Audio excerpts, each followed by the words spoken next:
Magandang hapon po mga katubo, mga followers, mga viewers. Magandang hapon po sa inyo lahat. Nandito po tayo ngayon sa bahay ni Sir Kabuhatan. Nagawa ng magcutting po tayo ng karagdagan na drain para doon sa tubig kasi pag umuulan, bangga dito sa may salamin, kaya pumapasok sa loob. Tara, magcutting po tayo.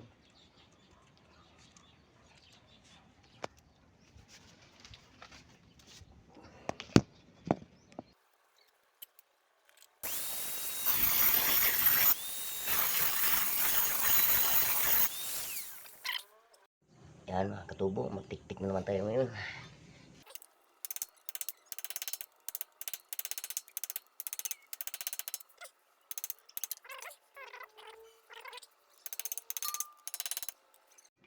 Yan, cutting tayo ulit.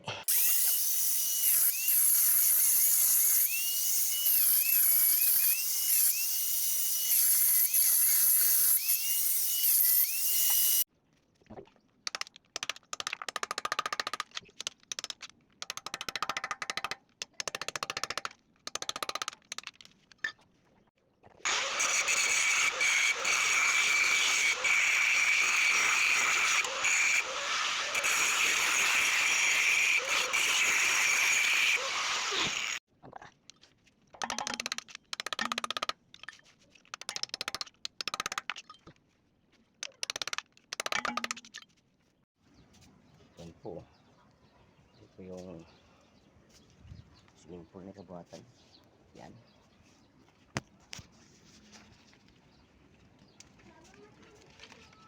Yan po. Swimming pool po na Kabuhatan yan. Mamaya, maligo tayo dyan mamaya. Wow! Yan. May naligo nga niyo. Yan. Yan o. Yung bata. Kaya tik-tik na tayo uli. Kapal. Yan po mga katubo. Tik-tik na naman tayo uli. Sobrang kapal kasi.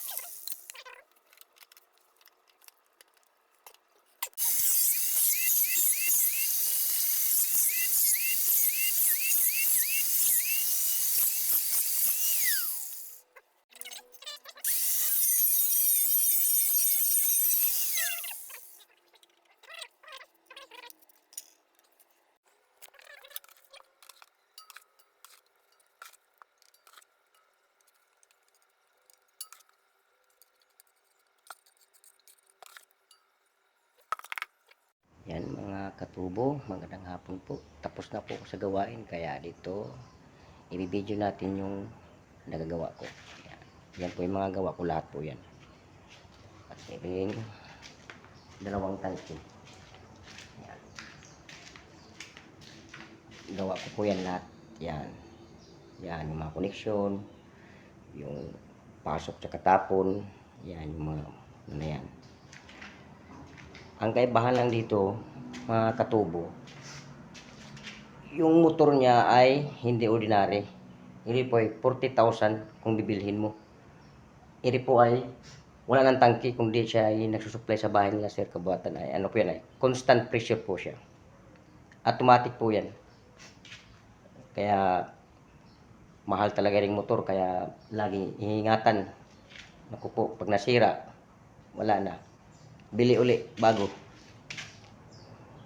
Mga katubo, andito po tayo ngayon sa swimming pool na Sir Kabuhatan, sa ni Ma'am Dayan. Ngayon po ako'y maliligo. Wow! Natapos ko lang gumawa doon sa itaas. Naglagay ako ng drain. Natatapos ko na. Kaya maligo tayo.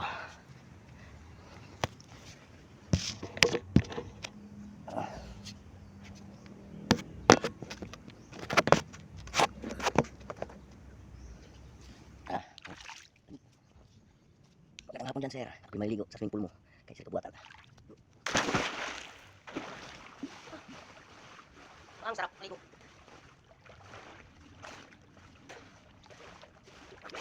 Kay Sir Kabuhatan, sir. Naliligo ako sa swimming pool mo.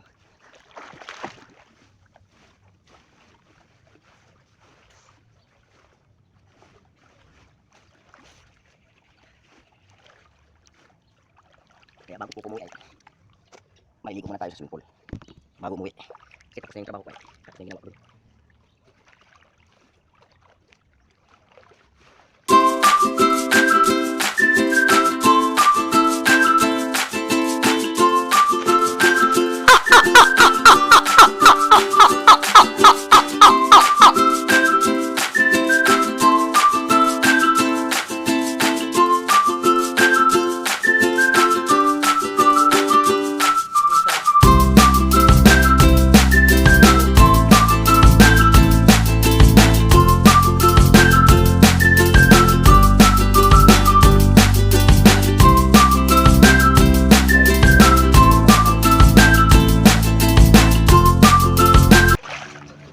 Kaya salamat kay Ma'am Dayan sa kay Sir Kubuatan, sir. Salamat sa swimming pool.